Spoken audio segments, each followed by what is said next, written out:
Breaking news Hyderabad లో అమానవీయ ఘటన చోటు చేసుకుంది. కన్న కొడుకును వదిలించుకోవాలని చూశాడు ఓ తండ్రి.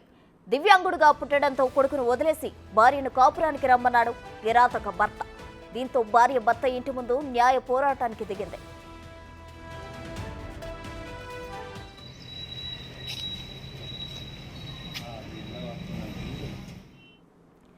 రాజేంద్రనగర్ హైదర్గూడలో చోటు చేసుకున్న ఈ ఘటన అందరినీ నివ్వెరపరిచింది. భర్త బీటుకూరి ఉదయ్ భాస్కర్ ఇంటి ముందు దివ్యాంగుడైన తన కొడుకుతో కలిసి న్యాయ పోరాటానికి దిగింది భార్య అలేఖ్య. ఈ క్రమంలో బాధితురాలి కుటుంబ సభ్యులకు భర్త కుటుంబ సభ్యులకు మధ్య వాగ్వాదం జరిగింది. వాళ్ళకి ఇష్టం లేదు సార్, బికాస్ మీరు చూస్తున్నారు కదా ఇక్కడ తెలిసింది ఫిజికల్లీ మెంటల్లీ ఛాలెంజ్డ్. నన్ను యాక్సెప్ట్ చేశానని బాబు వద్దు అంటున్నాడు. అది పాసిబుల్ కాదు, బికాస్ హీఈస్ మై కిడ్. నేను ఫ్రమ్ బర్త్ ఇచ్చాను. నేను ఒక్కదాన్ని రీజన్ కాదు కదా బట్ పుట్టడానికి. అతను కూడా రీజన్ రెస్పాన్సిబులే కదా, తన కేరింగ్ కూడా ఉండాలి కదా. నన్ను రమ్మంటాడు, బాబుని వద్దు అంటాడు. బట్ నాకు నా చైల్డ్ కూడా important. With my child I'm happy to join with my family. Rajendranagar హైదర్గూడలో ఓ అమానవీయ ఘటన చోటు చేసుకుంది. దీనికి సంబంధించి మరిన్ని వివరాలు మా ప్రతినిధి సురేష్ లైవ్ లో అందించేందుకు సిద్ధంగా ఉన్నారు. సురేష్, చెప్పండి. అయితే చాలా సార్లు భార్యాభర్తల మధ్య వివాదాలు వచ్చినప్పుడు పిల్లలు కావాలి అనుకునే తండ్రులను చూసాం, కానీ ఇది ఏంటి చాలా విచిత్రంగా ఉంది. భార్యను రమ్మని కొడుకుని వద్దు అంటున్నాడు. అసలు ఏంటి ఆ ఘటన? న్యాయ పోరాటానికి దిగింది భార్య. దీనికి సంబంధించి ఆమెకు న్యాయం జరిగే అవకాశం ఉందంటారా? 8 సంవత్సరాల క్రితం అలేఖ్యకు పెళ్లి జరిగింది. కుటుంబ సభ్యులు కట్న కానుకలతో పాటు బంగారం కూడా పెట్టి పెళ్లి చేసి అప్పచెప్పడం జరిగింది. కానీ తనకు కొడుకు పుట్టాడు. ఆ కొడుకు అంగవైకల్యంగా పుట్టడంతో భర్త తనను వదిలేసి వస్తే తప్ప నేను తీసుకొని ఇంట్లోకి అని చెప్పేసి కూడా ఆమెను వివిధ ఇబ్బందులకు గురి చేసినట్టు చెప్తుంది. ప్రస్తుతం అలేఖ్య ఉంది, వాళ్ళ అత్తగారి ఇంటి ముందే న్యాయ పోరాటం దిగింది. రాత్రి నుంచి ఇక్కడే న్యాయ పోరాటం చేసాం, కనీసం వాష్రూమ్ కూడా ఇక్కడ వాడుకొని ఇవ్వట్లేదు అని చెప్పేసి ఆవేదన వ్యక్తం చేసింది. ఒకసారి మాట్లాడదాం అలేఖ్యతో. ఏం జరిగిందమ్మా అసలు? మేడం సార్ 2014లో మ్యారేజ్, 2016లో బాబు పుట్టిండు. తర్వాత మెంటల్లీ ఫిజికల్లీ ఛాలెంజ్ ఉన్న బాబు, సరిగా చూపించుకోలేవు. బాబు లైఫ్ ఖరాబ్ చేసేసినాం, నీ లైఫ్ నేను ఖరాబ్ చేస్తాను.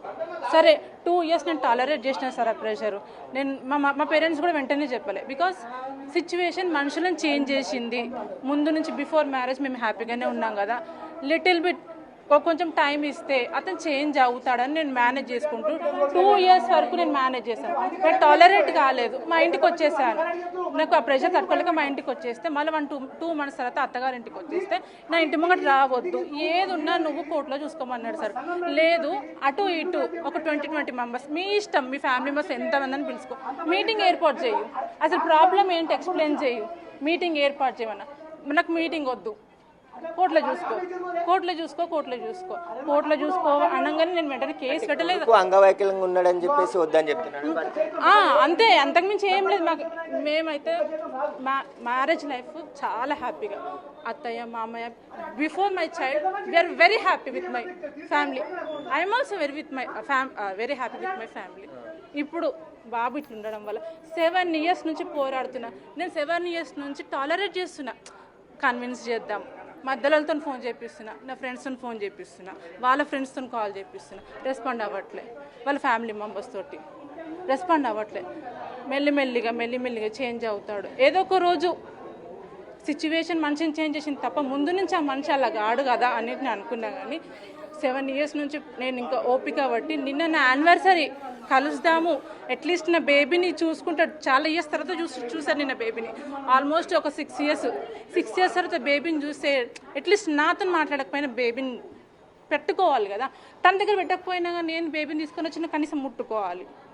అసలు వాళ్ళకి ఆ ఇంట్రెస్టే లేదు. అట్లీస్ట్ మా హస్బెండ్ కాకపోయినా పేరెంట్స్ అయినా, అవునమ్మా వాడు ఇంట్రెస్ట్ చూపించట్లేదు, బేబీని తీసుకొని వచ్చినావు కదా, నేను మీటింగ్ ఏర్పాటు చేస్తా, నువ్వు వాష్రూమ్ అదంతా ఏం లేదు. వీడిని పట్టుకొని దోమలకి ఇక్కడ కూర్చున్నా, గింత బ్యాంబిని ఉండి ఆంటీ పిల్లగాని తినిపించా అంటే తినిపించలేదు.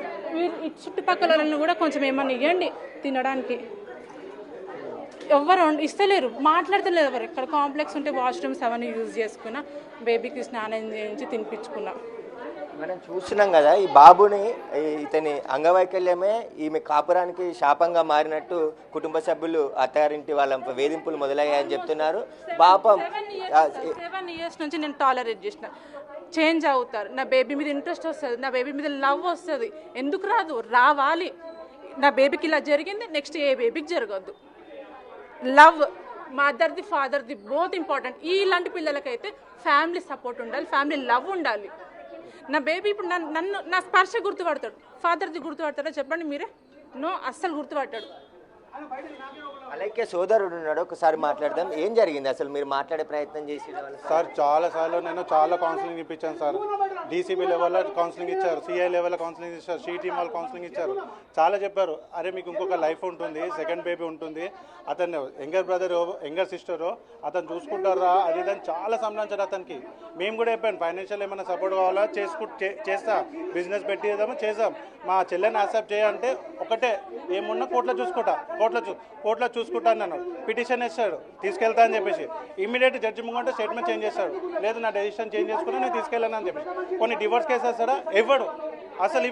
కోర్టునే పెడతాడు పంచనాన్. ఎవ్వరు మా పెద్ద మనుషులు వచ్చినా మా కులస్తులు వచ్చినా కోర్టులో చూసుకుంటారు.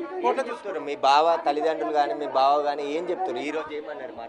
మాట్లాడలేదు సార్. నిన్న నుంచి యాక్చువల్లీ నేను ఆఫ్టర్నూన్ వచ్చాను, మేము కన్విన్స్ చేయడానికి వచ్చాం. నిన్న నుంచి ఇప్పటి వరకు చాలా కన్విన్స్ పొలైట్గా కూర్చొని కన్విన్స్ చేస్తున్నాం. అసలు ఎల్లో చేయలేరు.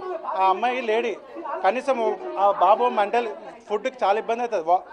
మిల్క్ తాగుతారు, కనీసం బాయిల్డ్ మిల్క్ కానీ ఒక బాయిల్డ్ వాటర్ కానీ ఏది అందించలేము మాకు. నైట్ అంతా స్ట్రగుల్, రోడ్డు మీద మస్కిటోస్కి చాలా ఇబ్బంది పడుకుంటే నేను రాత్రి అంతా వెయిట్ చేస్తాం. అయితే ఇక మేము యాక్చువల్లీ నేను మా తమ్ముడు మా సిస్టర్ వచ్చాం, ఎవ్వరు రాలే. ఇది మా పరిస్థితి అని చెప్తే వీళ్ళందరూ వచ్చారు. మాకు ఇప్పుడు మా చుట్టాలు అందరూ వచ్చారు. మీస్ ఇమీడియట్ ఇన్ఫార్మ్ చేసి మా అందరిని తీసుకొని వచ్చారు. వీళ్ళు సపోర్ట్ చేస్తారు. యాక్చువల్లీ వీళ్ళకి ఎవ్వరు తెలియదు. మేము ఒట్టి మా సిస్టర్ మా బ్రదర్ వచ్చినాం, ఎవ్వరాలే అంతే. నిన్న నుంచి రిక్వెస్ట్ చేస్తున్నా, ఈ పెద్ద మనిషి చెడగొడుతున్నారు. చేస్తాడు మీ బావ? ఏం చేస్తాడు? వాళ్ళు ఏం చేయడు సార్, వద్దు మీరు కోర్టులో చూసుకొని ఏదున్నా. ఇతను జాబా అతను ఫ్రాడ్ చెప్పాడు సార్. సాఫ్ట్వేర్ ఎంప్లాయ్ అని చెప్పాడు. 8 months పోయాడు. దాని తర్వాత జాబ్ లేదు.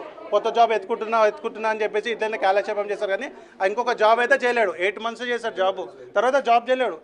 చలో ఫైనాన్షియల్ ఇబ్బంది పెట్టి మాకు ఎందుకు లే, అమ్మాయి బాగా చూసుకుంటే చాలా అనుకున్నాం. ఫైనాన్షియల్ ఏమైనా సపోర్ట్ చేద్దామని కూడా అనుకున్నాం. కానీ ఇది నాటకాలు అంతే. బాబు ఇట్లా ఉన్నాడు, వాళ్ళకి షై ఫీల్ అవుతారు సార్. సోషలైజ్లో మూవ్ కావాలంటే షై అయ్యి అందుకని ఈ బాబుని యాక్సెప్ట్ చేస్తారు, ఇంట్లో రానియట్లేదు.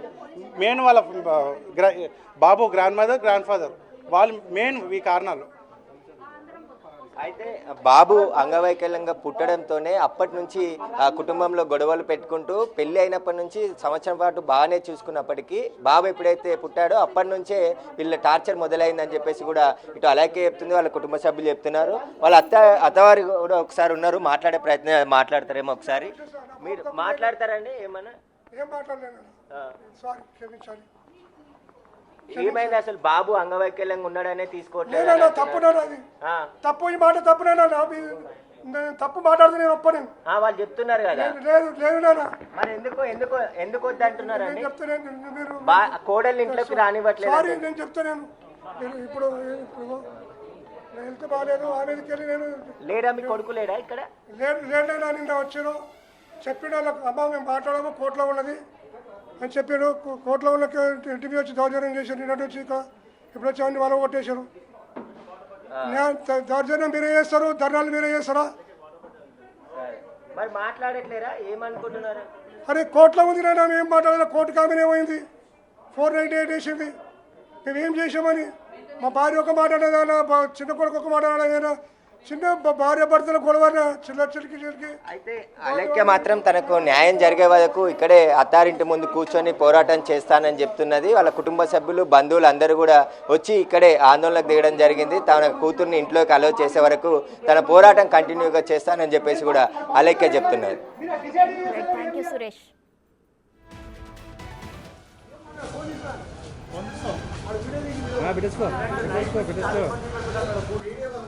అవురా రే, ఉంటావా? పీక్తావా? ఇడికి వెళ్ళి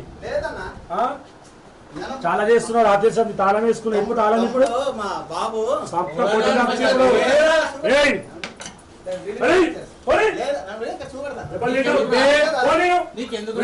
వీడొక డాక్టర్ అయ్యాడు చూడవా?